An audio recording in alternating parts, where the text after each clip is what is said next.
Hola, maestra. Hola, buenas tardes. Buenas tardes. Tardes. Acabo con mis audífonos, chicas, porque están pasando muchos camiones. Hola, maestra, buenas tardes. Hola. Buenas tardes, maestra.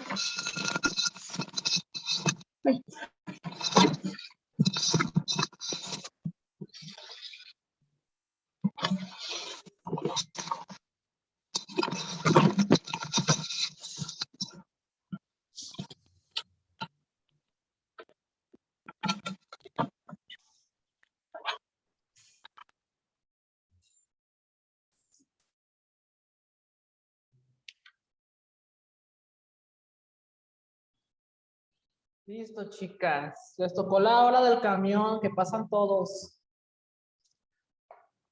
Le dije, híjole, pues ni modo, por los audífonos. Muy bien, chicas, ¿cómo están? Bien, bien. Bien, gracias, maestra. Ay, qué bueno, muy bien, chicas. Pues vamos a continuar con la temática de Noam Chomsky, ¿de acuerdo? Para finalizar.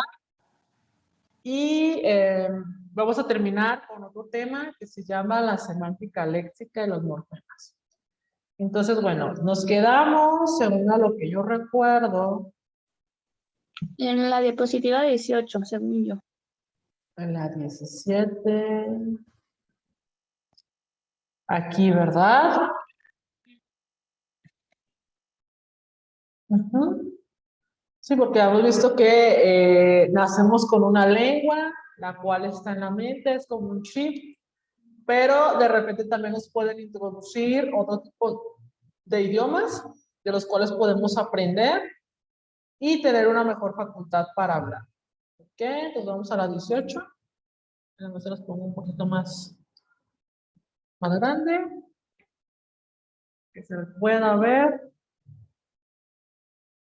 Bueno, chicas, continuando con Noam Chomsky acerca de la teoría del generativismo, de la Cajalá, de sus investigaciones junto con el cognitivismo, el constructivismo, él también nos marca algunas reglas gramaticales universales y otras más específicas de acuerdo a cada lengua.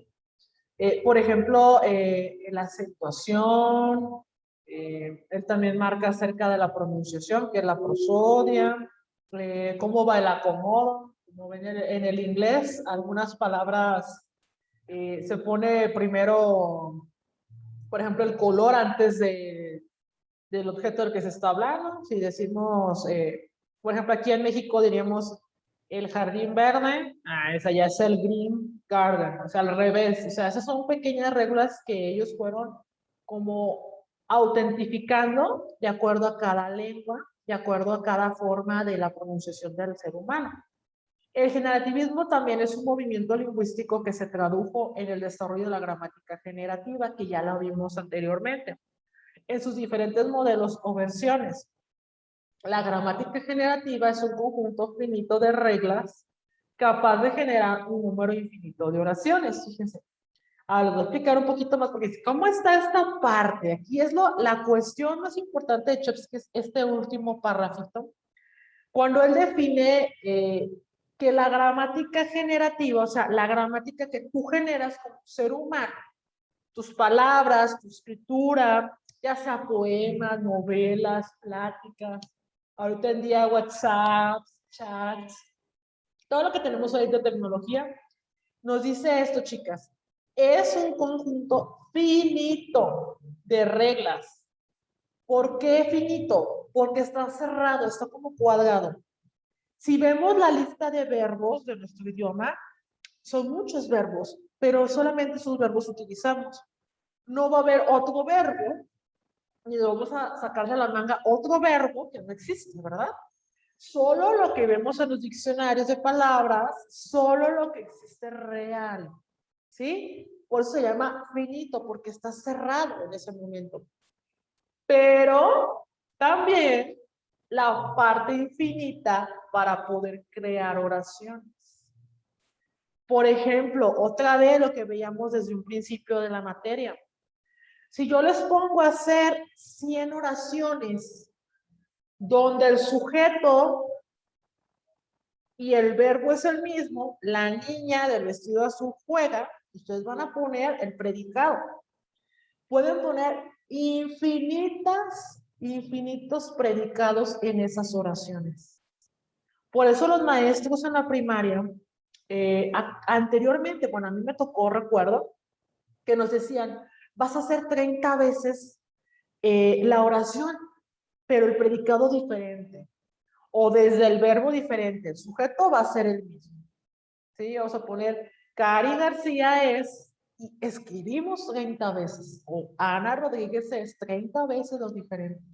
Es una persona así, es alta, es esto, el otro. Todo es infinito. Vuelvo a repetir, la gramática generativa o el generativismo que nos está marcando Nonchovsky nos habla de que tenemos un infinito número de reglas, de verbos, de sujetos, de artículos, de complementos directos, de conjunciones, de preposiciones, todo lo que vemos en gramática, ¿se acuerdan? Todo lo que forma la categoría gramatical de una oración o de una lengua son cerradas. Pero al momento de crear oraciones, de platicar, de expresarnos y de escribirlo, es infinito. Ahí nadie nos va a parar. Por eso muchas veces les digo, chicas, y les digo a muchos alumnos, van a hacer un ensayo de tantas páginas. Ay, maestro, es que no puedo. O sea, te autobloqueas automáticamente, como vimos en el primero. Cuando eres conductista, pues te enseñan de la mano. Pero hay un momento en el que tú empiezas a fluir. Cuando lees, tienes tus ideas principales. Les decía a los chicos, haz una lluvia de ideas, enumera la lluvia de ideas como palabras clave, y de acuerdo a cada palabra clave, redacta un párrafo referente al tema que estás poniendo ahí. Y es mucho más fácil. Entonces decía yo a ellos, acuérdense del generativismo de Nonchovsky. Palabras existen tipos, pero expresiones y redacción y creación es infinito. Miren, chicas, para que no se las vaya a olvidar. Esa es la cuestión de las reglas de él. Los componentes de la gramática generativa, tenemos el generativo, permítame, ya me brinqué. El generativo, donde nos habla sobre la estructura básica, la ramificación, subcategorización y el léxico.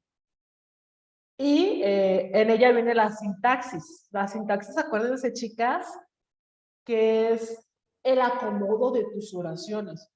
Sujeto, verbo predicado, artículo, sustantivo, verbo, complemento directo, indirecto, conjunción, preposición, adverbios, adjetivos calificativos, todas esas cuestiones, que es la categoría gramatical. La sintaxis la lleva a cabo en lo generativo. Estructura transformacional, porque es una estructura profunda y también superficial. Es lo que cuando redactamos algo o estamos hablando de una temática como en este caso del generativismo, yo no puedo hablarles dentro de mi vocabulario, pues, de matemáticas. No les puedo hablar de inglés. No les puedo hablar otras temáticas que no es sobre el tema del generativismo, porque se pierde la sintaxis. En esta segunda parte de las flechitas, donde viene la estructura transformacional, es esto, chicas.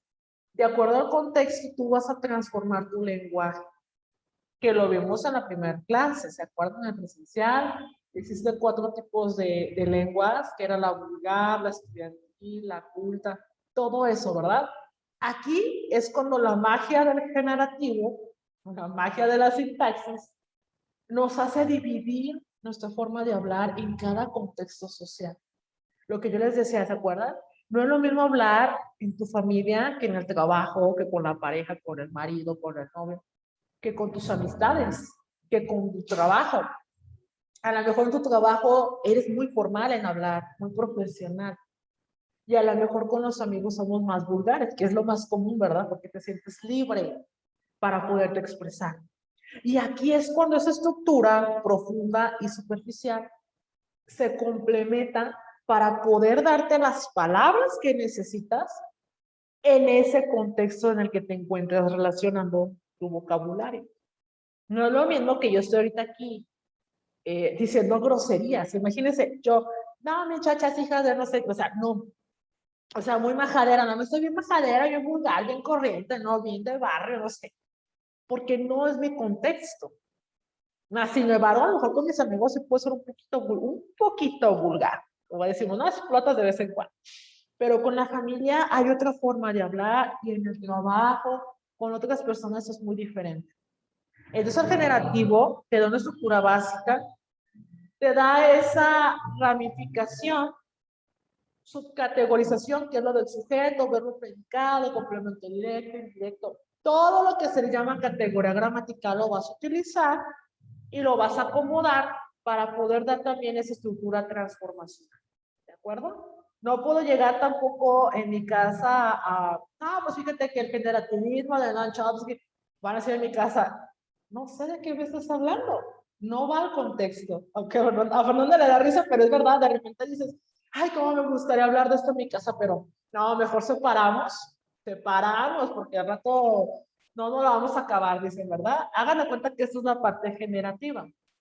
En la interpretativa, existe las otras dos bases que nos decía era anteriormente como sus componentes principales, la semántica y la fonología. ¿Cómo tú comprendes esa palabra?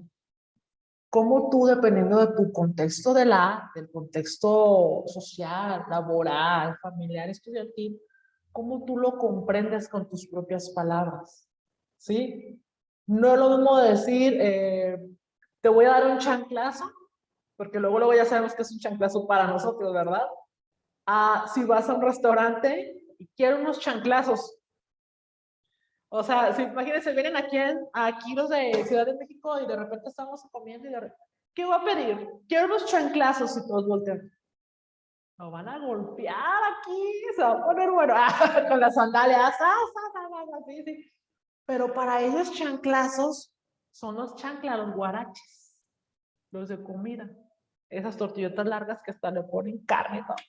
Para ellos es eso. Entonces, muy importante la semántica.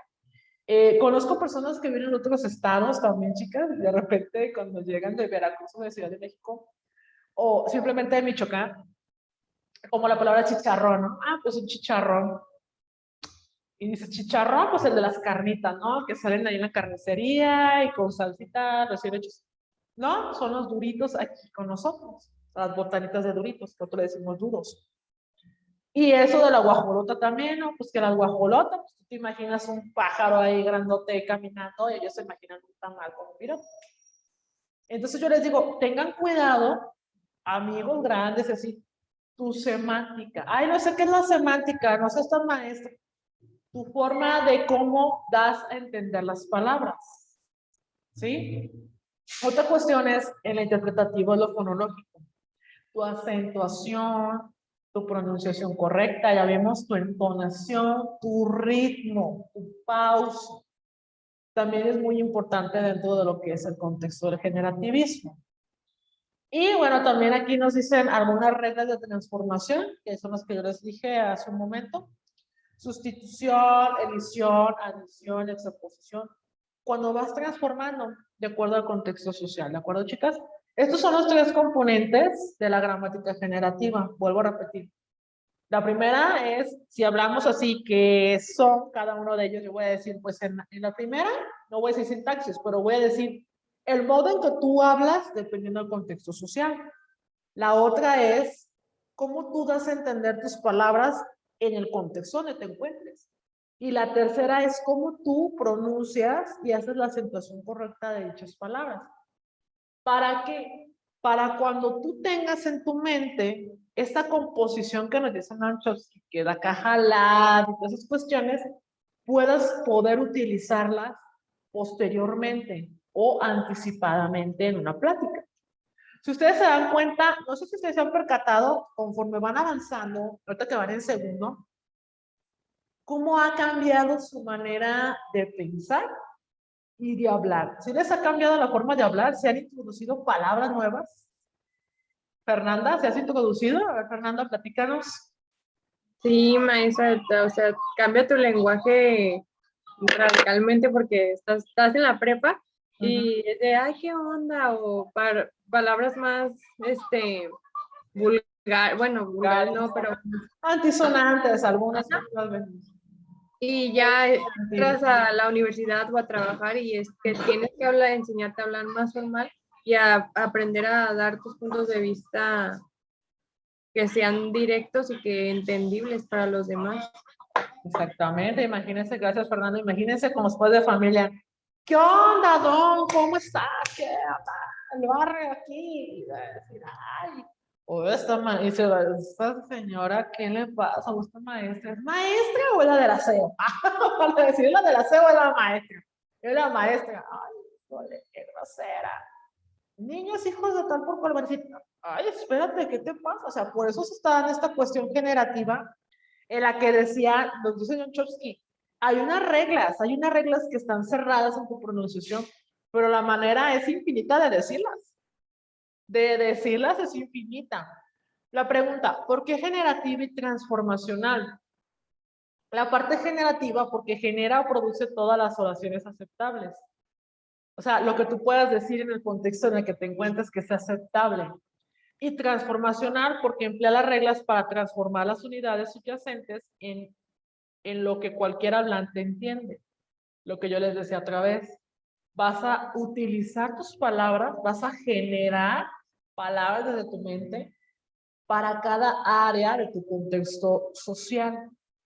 No va a ser lo mismo otra vez el amigo que el trabajo. A menos que estén juntos en un trabajo donde sí puedas hablar todo lo que tú quieras. Pero si eres un profesionista, te tienes que medir.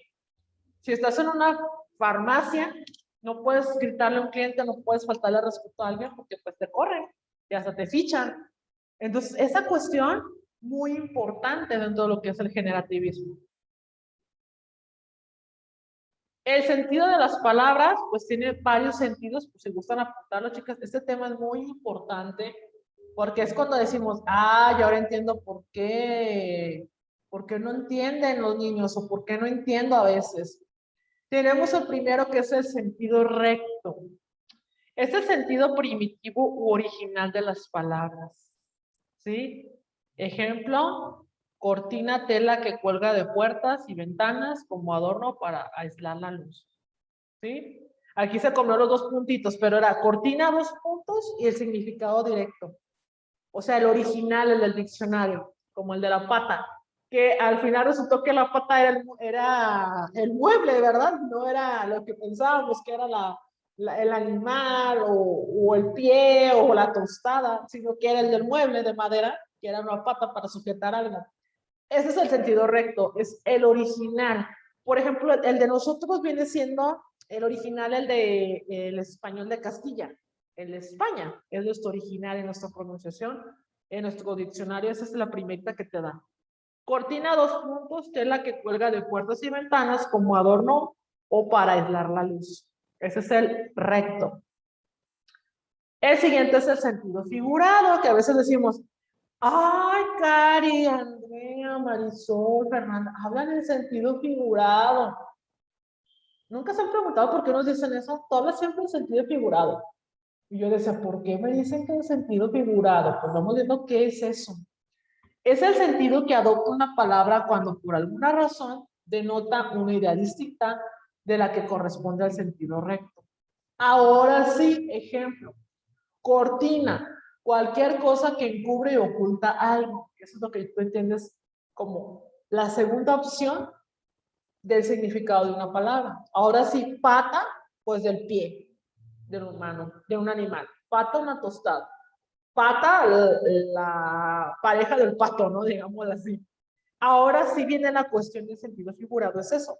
Tu propio significado, tu propia idea de expresión oral, digámoslo así. La siguiente es el sentido contextual, que también se va de la mano del figurado. Adquiere una palabra en su contexto según las tendencias lingüísticas.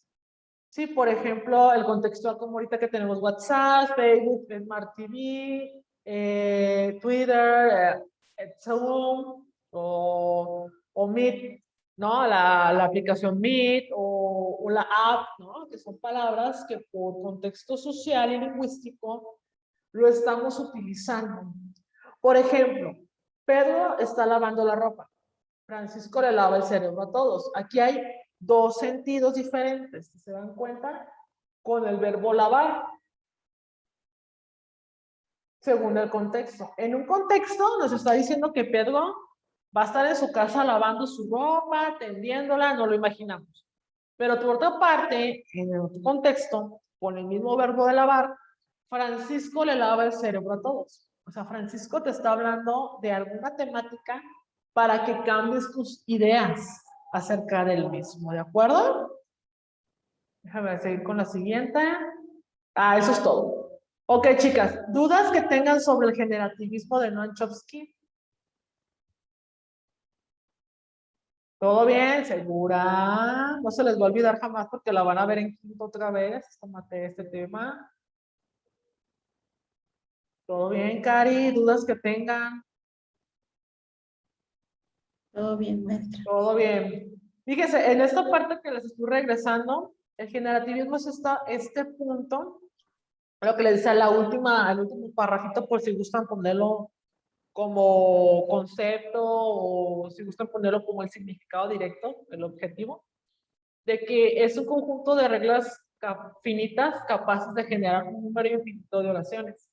Entonces, lo que Noam Chomsky, chicas, hizo para la investigación acerca de esta teoría era dividir los tres componentes, en primer lugar, del pensamiento del ser humano, para poder hablar y para poder expresarse dentro de alguna sociedad. Ya vimos la sintaxis, la semántica y la fonología. También crea lo que es la caja LA, que nos dice aquí, nos dice que el ingenio de adquisición del lenguaje es solo uno de los componentes del sistema total de estructuras intelectuales. ¿Sí? Te puede ayudar a resolver problemas y a la formación de diferentes conceptos. Entonces, si nos preguntan, maestra, ¿qué es el generativismo de Noam Chomsky? Es la capacidad de poder crear tus propias oraciones, tus propios conceptos, ideas, construir, digamos así, si nos vamos con el constructivismo, y poder resolver problemas de manera cognitiva, de manera mental. Por eso muchas veces, si ustedes se dan cuenta, hay personas, a veces me toca que sí, como que mi cerebro quiere y a veces no, que lea en silencio. Y de todos modos, aunque lea en silencio, como que la mente te está hablando, bla, bla, bla, bla, bla, el cerebro, aunque no abras la boca. Porque te lo está pidiendo para poder tú misma solucionar automáticamente un problema. Como por ejemplo, cuando tenemos un problema y vas en el camión y la mente empieza a decirte, mira, esta es la solución, esta es otra solución, esta es otra solución. Te equivocaste aquí, pide disculpas, es como en la mente, ¿no? Que te dice, discúlpate, discúlpate, discúlpate, todo el día hasta que ya terminas de hacer las cosas que te pide la mente. Ese es el generativismo, chicas. El ingenio de la adquisición de un lenguaje para poder utilizarlo. Nunca se los voy a olvidar. Para poder hablar, generar oraciones de manera infinita. ¿De acuerdo, chicas? Entonces terminamos con el generativismo. Déjenme abrirles la siguiente temática, que son los morfemas y la semántica léxica. Igual, ahorita si terminamos, lo terminamos, sino la próxima semana. Recuerden que tienen que ir investigando sus exposiciones, chicas. ¿Cómo van con las exposiciones? Mientras que abro la presentación, ¿cómo les ha ido? ¿Han encontrado los videos? ¿Han encontrado los audios? ¿Todo bien? Yo la verdad no la he empezado, maestra. ¿No? Pues les dejé las fáciles. Sí, bueno, porque esta semana estuvimos, yo creo, todas bien saturadas de trabajo. Tareas y trabajo. Vayan investigando porque la primera que va a empezar va a ser Ita la próxima semana, entonces todavía tienen chancita. Ita, pues a ver cómo le va porque tiene que tener su trabajo listo, ¿ok, chicas? Pues vamos a finalizar, esta es la unidad 3, chicas, con eso finalizamos, que es el tema de los morfemas y la semántica léxica.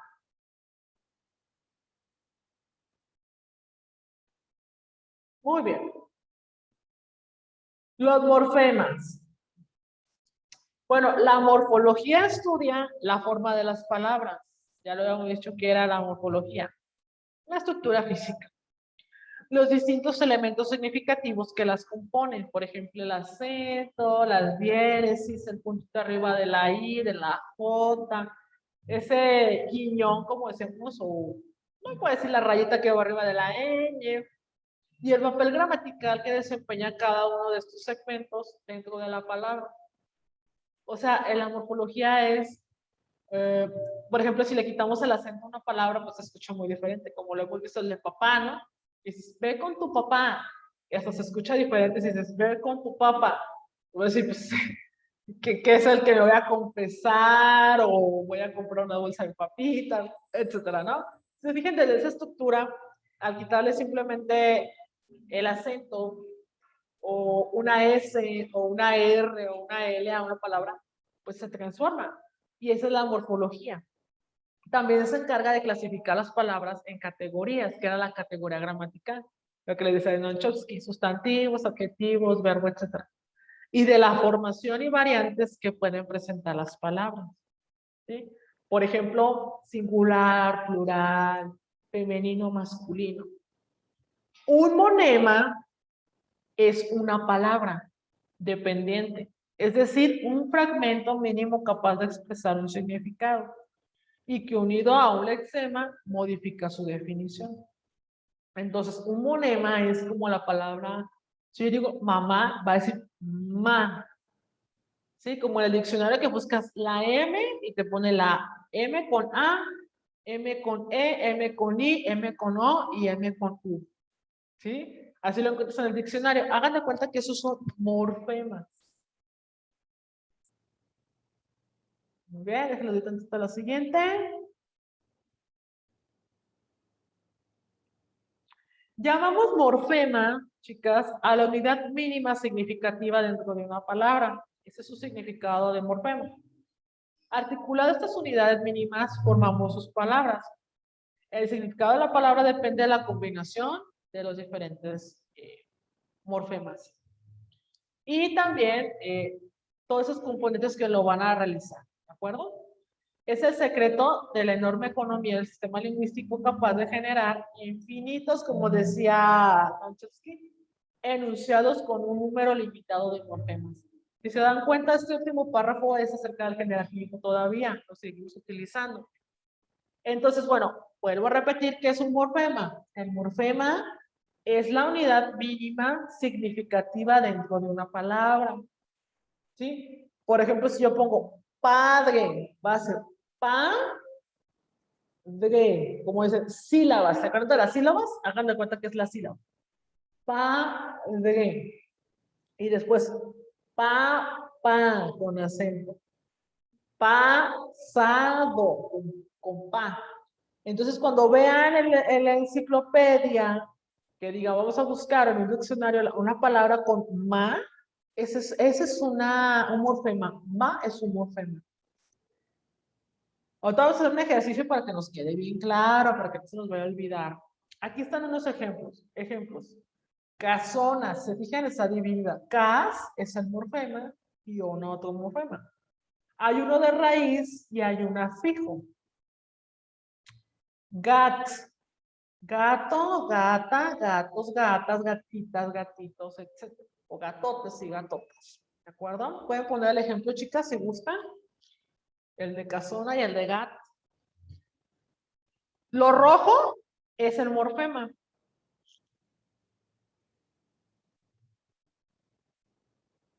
Ahorita que hagamos el ejercicio, van a entender un poquito más acerca de lo que son los morfemas.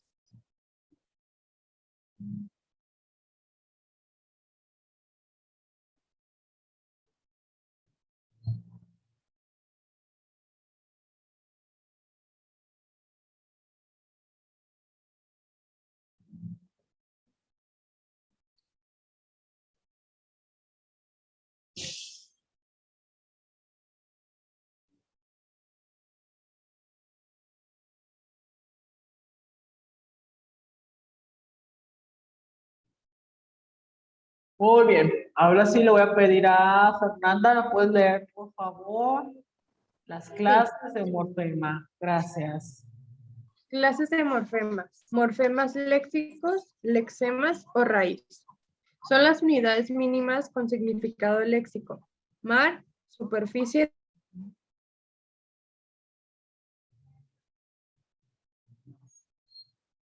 Creo que se trabó, chicas. Sí, ¿verdad? Sí, sí se trabó. Ah,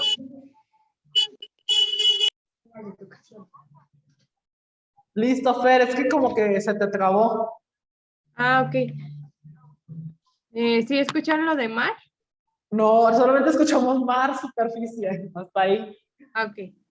Mar, superficie de agua salada que ocupa la mayor parte del globo terráqueo. Constituyen la raíz o base léxica de las palabras marinero, marino. Permanecen invariables o varían muy poco. Ven, arrón, ven, vent, isca, bien, to, o. Tus inventarios permanecen abiertos. Podemos crear nuevos lexemas. Flipar. Que le llamamos flipar. ¿Se dan cuenta? Ahí está la palabra mágica. Un flipar es esto, chicas. Por ejemplo, cuando dice la palabra mar, el morfema mar, marinero, marítimo, marino, mar, maremoto, etcétera, se le llama flipar. ¿Por qué? Porque el simple hecho de mar, que viene siendo esta parte, déjame le hago en, permítanme, para que quede un poquito más claro, porque si no, esta parte donde dice mar, los voy a poner negritos, los voy a subrayar. Ese es un morfema. Y el flipar, como nos dice aquí, es cuando inventamos un montón de palabras que ya vienen en el diccionario, porque como vimos en el generativismo de Nonchovsky, no podemos inventar palabras que no existen. Pero como nos dice aquí claramente, pero podemos crear nuevos lexemas. Que ahorita vamos a aprender un poquito más. ¿De acuerdo, chicas? Entonces, el flipar es esta combinación después del morfema mal, todo lo que le continúa. Por ejemplo, marine y inero viene siendo el flipar. Hino. Por ejemplo, bent es el morfema, se lo voy a poner así como con verde fosforescente. Y arrón es el flipar. ¿Sí, chicas? Creo que ahora sí quedó un poquito más claro que es un morfema. Ya no me voy a preocupar tanto, ¿verdad? Muy bien, Cari, por favor, la siguiente diapositiva. Sí. Las palabras que comparten el mismo lexema forma una familia de palabras o familia léxica. Mar, marinero, submarino, ultramarinos, marinería, marítimo, morfemas gramaticales, morfemas o afijos son las unidades mínimas con significado gramatical, género, número, persona, tiempo. Se añaden a la raíz para formar variantes de una misma palabra, niño, niña, o nuevas palabras derivadas aniñado, niñera y niñería. Presentan variaciones que añaden matices y nuevos significados a las palabras. Hacer, rehacer, contrahecho.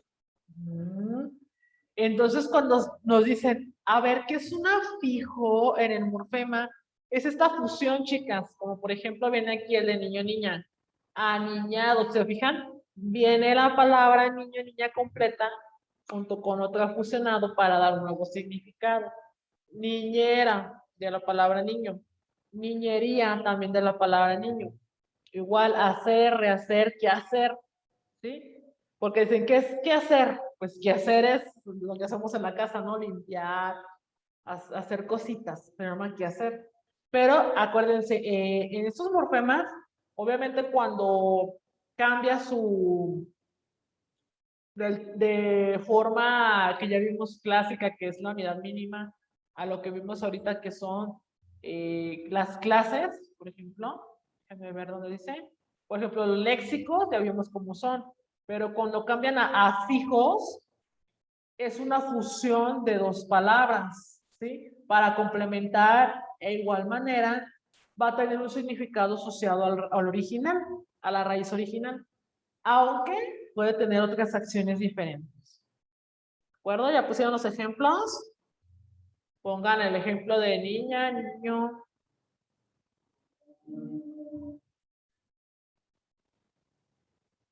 Hacer, que hacer, contrahecho, contrademanda, contradecir, contraponer. Ahorita vamos a hacer los ejercicios para que nos quede muy bien claro.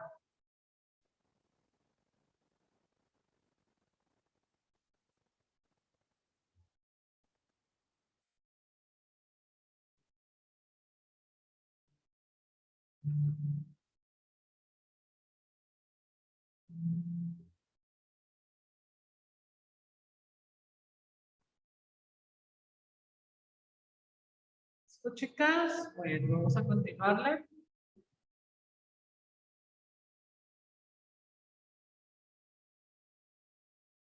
De la misma, pues forman también un inventario cerrado, no se crean nuevos afijos, o sea, lo que nos decía también Noche, se acuérdense que estamos como cuadrados en las palabras, aunque con otros significados en el contexto, nunca se les olvide. Cuando un afijo no presenta una marca exterior, pero se opone a otro afijo, hablamos de un morfema cero o marca cero, que viene siendo este circulito con la rayita. Niño, niña. Singular y plural. ¿De acuerdo?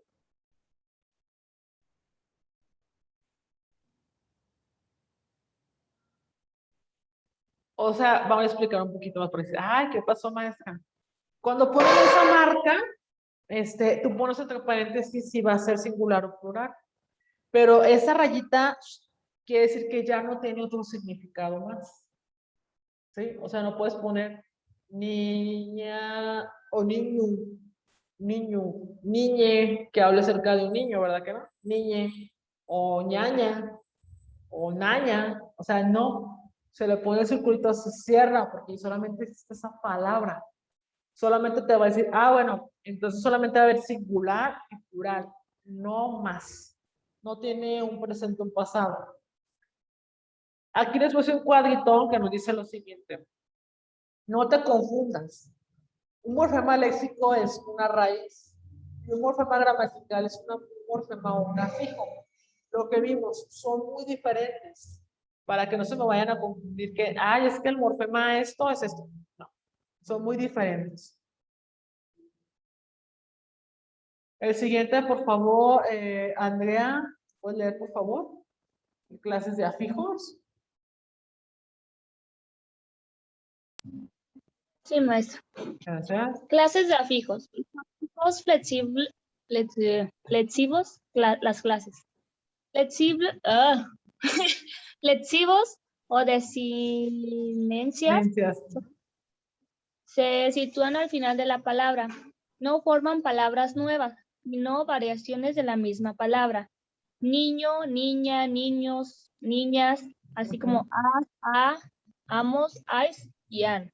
Las clases son desinencias de género, que es masculino y femenino, niña o niño. Desinencias de número singular y plural. Lo que comentaba, que nada más es niña y niño o niñas. Se pone, se cierra. Desinencias verbales que aportan los significados de persona, tiempo, modo y aspecto.